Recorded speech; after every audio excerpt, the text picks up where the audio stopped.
What happens when one of the most controversial royals meets one of late-night television's most ruthless hosts?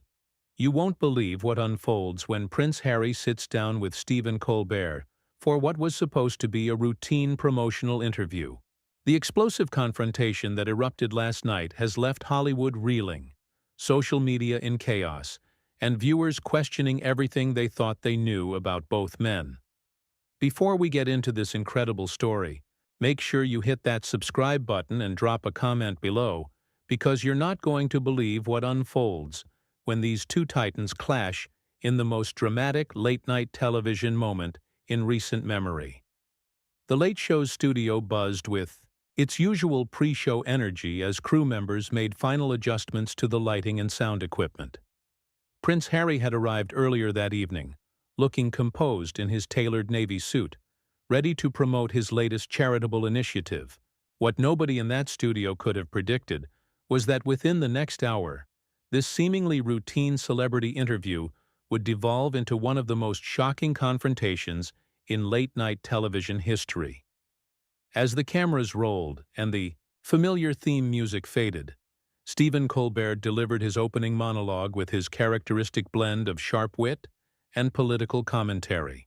The audience laughed on cue, completely unaware that they were about to witness something that would dominate headlines for weeks to come. When Colbert finally introduced his guest, the applause was warm and welcoming.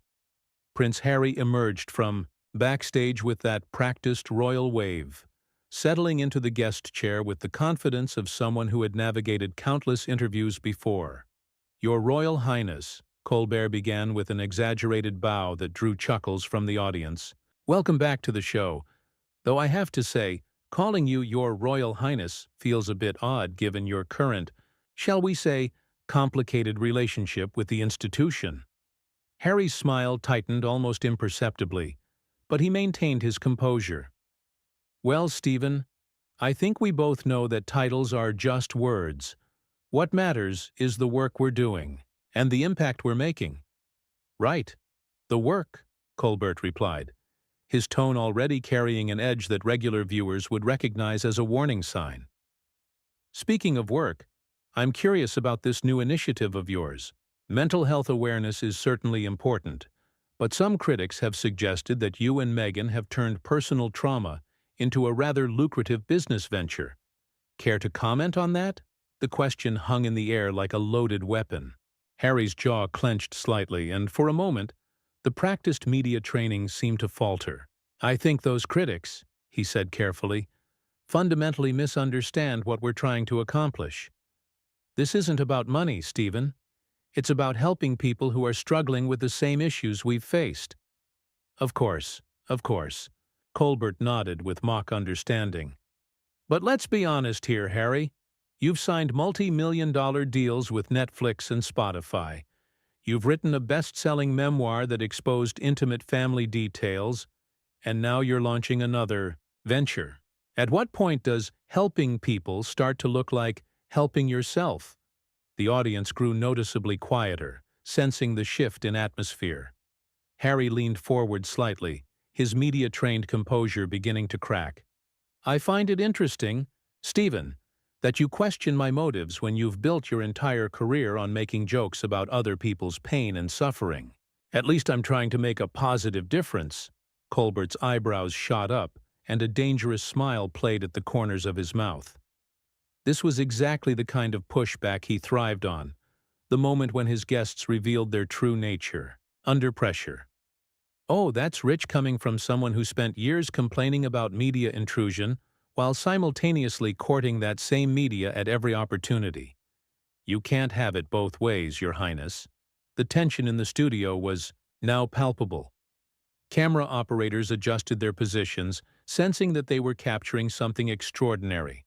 Harry's hands gripped the arms of his chair, and when he spoke again, his voice carried a harder edge that few had ever heard in public. "You know what, Stephen? I came here tonight to talk about mental health, about helping veterans and families in crisis. But instead, you want to play these games, make these accusations. This is exactly the kind of toxic behavior that drove us away from the UK in the first place." Colbert leaned back in his chair, his expression shifting from playful antagonism to something more calculating and cold. Toxic behavior? That's what you call asking legitimate questions about your public actions? How very royal of you. But what happened next would transform this already tense exchange into something far more explosive. The studio lights seemed to burn hotter as Colbert leaned forward, his famous smirk morphing into something more predatory. You know, Harry, since you brought up the UK, let's talk about that. Your grandmother served her country for 70 years, never once airing family grievances in public. Yet here you are, barely 2 years after her death, still milking that victim narrative.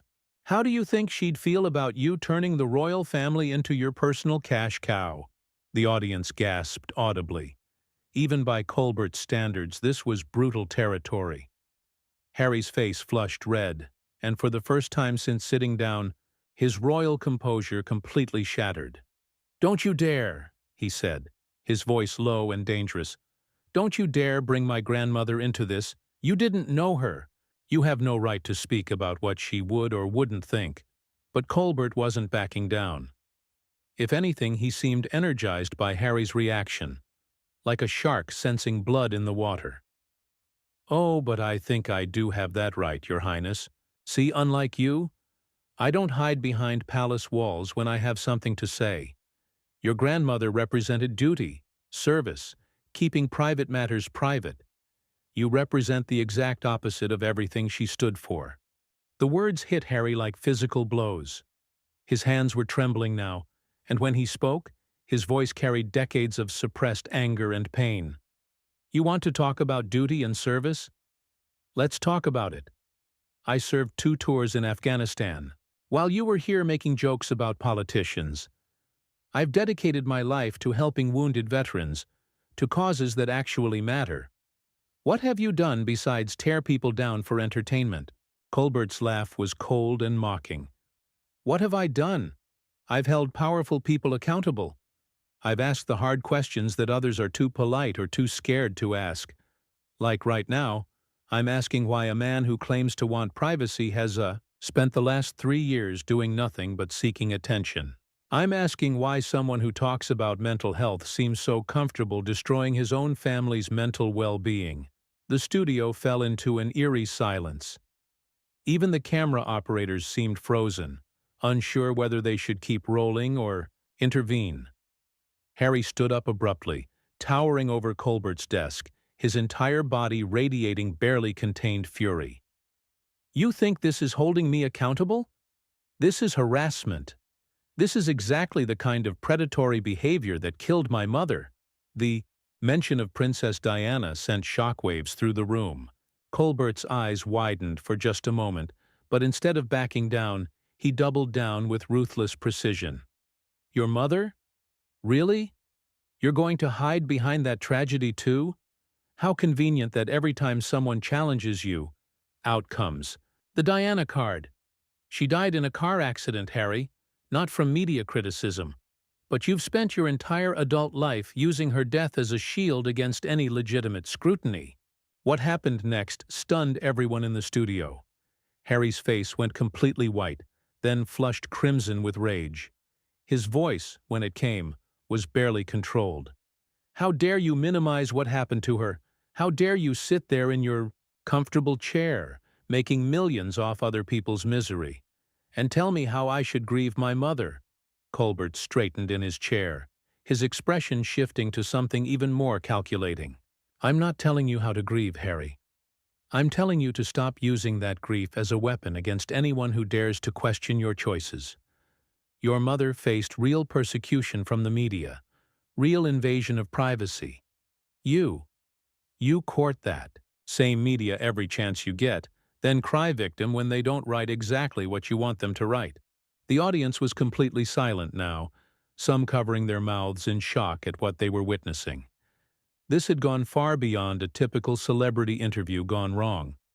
This was character assassination playing out in real time, and Harry was visibly struggling to maintain any semblance of control. "You don't know what you're talking about," Harry said, his voice shaking with emotion. "You don't know what it's like to have your every move scrutinized, to have lies written about your wife, to have your children threatened by the same people who destroyed your family." But Colbert wasn't finished. He sensed his guest was at the breaking point, and with the instincts of a predator, he moved in for what would prove to be the final devastating blow. "You know what I think, Harry?" Colbert said, his voice dropping to a whisper that somehow carried more menace than shouting. "I think you're exactly like your father, weak, entitled, and completely unable to handle criticism. The only difference is that Charles waited until he was king to show his true colors. You couldn't even wait that long." The comparison to his father hit Harry like a lightning bolt. His entire body went rigid, and for a moment the studio was so quiet you could hear the hum of the cameras. When Harry finally spoke, his voice was barely above a whisper, but it carried a fury that made everyone in the room take a step back. "What did you just say to me?" Colbert smiled, sensing he'd found the perfect pressure point. "You heard me. You're just like Charles. Petulant, self-absorbed, and convinced that the world owes you something. At least he had the decency to wait until after your grandmother died to start his reign of incompetence. You started your tantrum while she was still alive." Harry's hands clenched into fists at his sides. "You have absolutely no idea what you're talking about. You sit here in your ivory tower, making jokes about people's lives, and you think that gives you the right to judge my family? To judge me?" "It's not judgment, Harry, it's observation," Colbert replied with mock reasonableness. "And what I observe is a man who had everything handed to him, threw it all away for a Hollywood actress, and then spent years whining about the consequences. Your brother William? He's actually doing the job. He's serving his country without constant drama. But you're just another celebrity now trying to stay relevant." The mention of William was the final straw. Harry stepped closer to Colbert's desk, his voice rising to a roar that echoed through the studio. "Don't you dare bring my brother into this. You don't know anything about our relationship, about what we've been through together. William and I have always had each other's backs, and that hasn't changed." Colbert's eyebrows shot up with theatrical surprise. "Really? Is that why he wasn't at your last big media appearance? Is that why he didn't defend you when you accused the family of racism? Face it, Harry. You burned that bridge just like you burned all the others." The audience was completely silent now, many looking around nervously as if they wanted to leave, but couldn't. This had gone so far beyond entertainment that it felt like witnessing a public breakdown. Harry was visibly shaking, his face cycling between rage and something that looked dangerously close to tears. "You're a pathetic excuse for a journalist," Harry said, his voice cracking with emotion. "You hide behind comedy to say things that would get you sued if you said them seriously. You're a coward who attacks people when they're vulnerable and calls it holding them accountable." But Colbert wasn't done twisting the knife. "Vulnerable? Harry, you've made a fortune off being vulnerable. You and Meghan have monetized your pain better than anyone in history. Netflix specials, tell-all books, podcast deals. You've turned trauma into a business model. At least be honest about what you're doing." Harry slammed his hand down on Colbert's desk so hard that the coffee mug jumped, spilling its contents across the papers scattered there. "Honest? You want me to be honest? Fine. I came here tonight thinking I was going to talk to a professional. Instead, I find myself facing a bully who gets his kicks from tearing people down. This isn't journalism, Stephen. This is sadism." The camera operators were frantically signaling to the production team, unsure whether they should cut to commercial or keep rolling. The audience members in the front rows were visibly uncomfortable, some covering their faces as if they couldn't bear to watch what was unfolding. Colbert stood up now, matching Harry's aggressive posture across the desk. "Sadism? That's rich coming from someone who spent an entire book detailing how much he hates his family. You want to talk about sadism? Try publicly humiliating your father and stepmother while they're trying to serve their country. Try accusing your family of racism on international television without any proof." Harry's voice, when it came, was barely human, more growl than speech. You want proof? You want to know what it was like growing up in that family? The conversations about how dark my son's skin might be? The complete abandonment when Megan was suicidal? The institutional racism that made my wife's life hell? Conversations that no one else remembers happening, Colbert shot back with vicious precision. Conversations that conveniently can't be verified. How convenient that the only witnesses to this alleged racism are you and your wife. How convenient that these revelations only came out after you'd already left the family and needed a way to justify it. What happened next would be replayed on social media for weeks to come, analyzed frame by commentators and royals, watchers alike. Harry's composure didn't just crack, it shattered completely. "You know what?" Harry screamed, his voice echoing through the studio with raw, unfiltered rage. "I'm done with this. I'm done with people like you who think you can say whatever you want about my family, about my wife, about my children, and hide behind the excuse of entertainment. You're nothing but a sanctimonious bully with a television show," he ripped off. His microphone, the small device clattering across Colbert's desk and onto the floor. The sound engineer in the booth frantically adjusted levels as feedback screeched through the speakers. "This is exactly why we left. This is exactly the kind of toxic, destructive behavior that made our lives unbearable. You sit there in your comfortable studio, making millions by destroying people, and you think that makes you some kind of hero." Colbert, sensing that he had pushed too far but unable to resist one final jab, stood and called out as Harry began to storm away from the guest chair. "Running away again, Harry? Just like you ran from your royal duties? Just like you ran from your family? I guess some habits never change." Harry stopped dead in his tracks, turning slowly to face Colbert one last time. The look in his eyes was something that would haunt everyone who witnessed it, a mixture of fury, pain, and complete disgust. "You want to know the difference between us, Stephen? When I see someone struggling, I try to help them. When you see someone struggling, you kick them when they're down and call it comedy. History will remember which one of us was on the right side." With that, he turned and began walking toward the exit. But Colbert couldn't resist getting the last word. "History will remember that you had everything and threw it all away for attention. Enjoy your Hollywood lifestyle, Your Highness. I'm sure your grandmother would be so proud." The mention of his grandmother one final time was the breaking point. Harry spun around, his face contorted with absolute fury, and for a moment it looked like he might actually charge back toward the desk. The security guard stationed near the exit tensed, ready to intervene if necessary. "My grandmother," Harry said, his voice now deadly quiet but carrying to every corner of the studio, "spent her entire life serving others with dignity and grace, something you clearly know nothing about. She would be disgusted by what you've become. A bitter, cruel man who gets his power by tearing others down. You're everything that's wrong with media today." The audience sat in stunned silence as Harry continued his march toward the exit. Some were filming on their phones, others sat with their hands over their mouths in shock. This wasn't just a celebrity meltdown. This was the complete destruction of any pretense of civility between two public figures. As Harry reached the studio doors, Colbert made one final catastrophic mistake. Unable to let his guest have the last word, he called out loudly enough for everyone to hear, "Give my regards to Megan. I'm sure she'll have some great material for your next Netflix special." Harry stopped at the doors, his hand on the handle, and turned back one final time.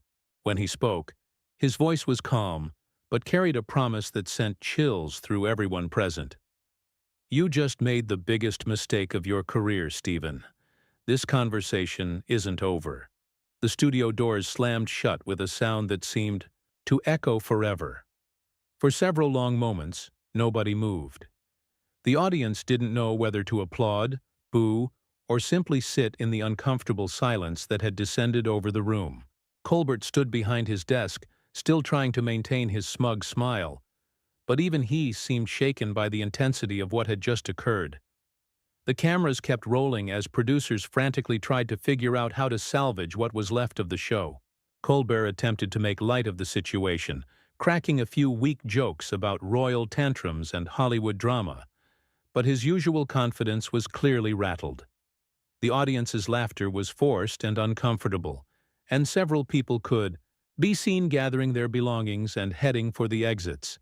Within hours, clips of the confrontation were viral across every social media platform. The hashtag #ColbertTooFar began trending worldwide, with millions of viewers expressing outrage at the host's treatment of his guest. Royal commentators, mental health advocates, and even rival late-night hosts began weighing in, almost universally, condemning Colbert's aggressive interview tactics. The aftermath was swift and brutal. Sponsors began pulling their advertisements from The Late Show, citing concerns about the program's toxic environment. Viewers flooded CBS with complaints, and several high-profile celebrities canceled their scheduled appearances. The network's phones rang non-stop with angry callers demanding Colbert's removal. Meanwhile, Prince Harry's dignified exit was praised by supporters who saw it as a man standing up for himself and his family against an unrelenting bully. The confrontation, rather than damaging Harry's reputation, actually garnered him sympathy and support from unexpected quarters. By the end of the week, The Late Show's ratings had plummeted to their lowest point in years, and serious questions were being raised about Stephen Colbert's future as a host. What was supposed to be a routine celebrity interview had instead become a career-defining disaster that would follow both men for years to come.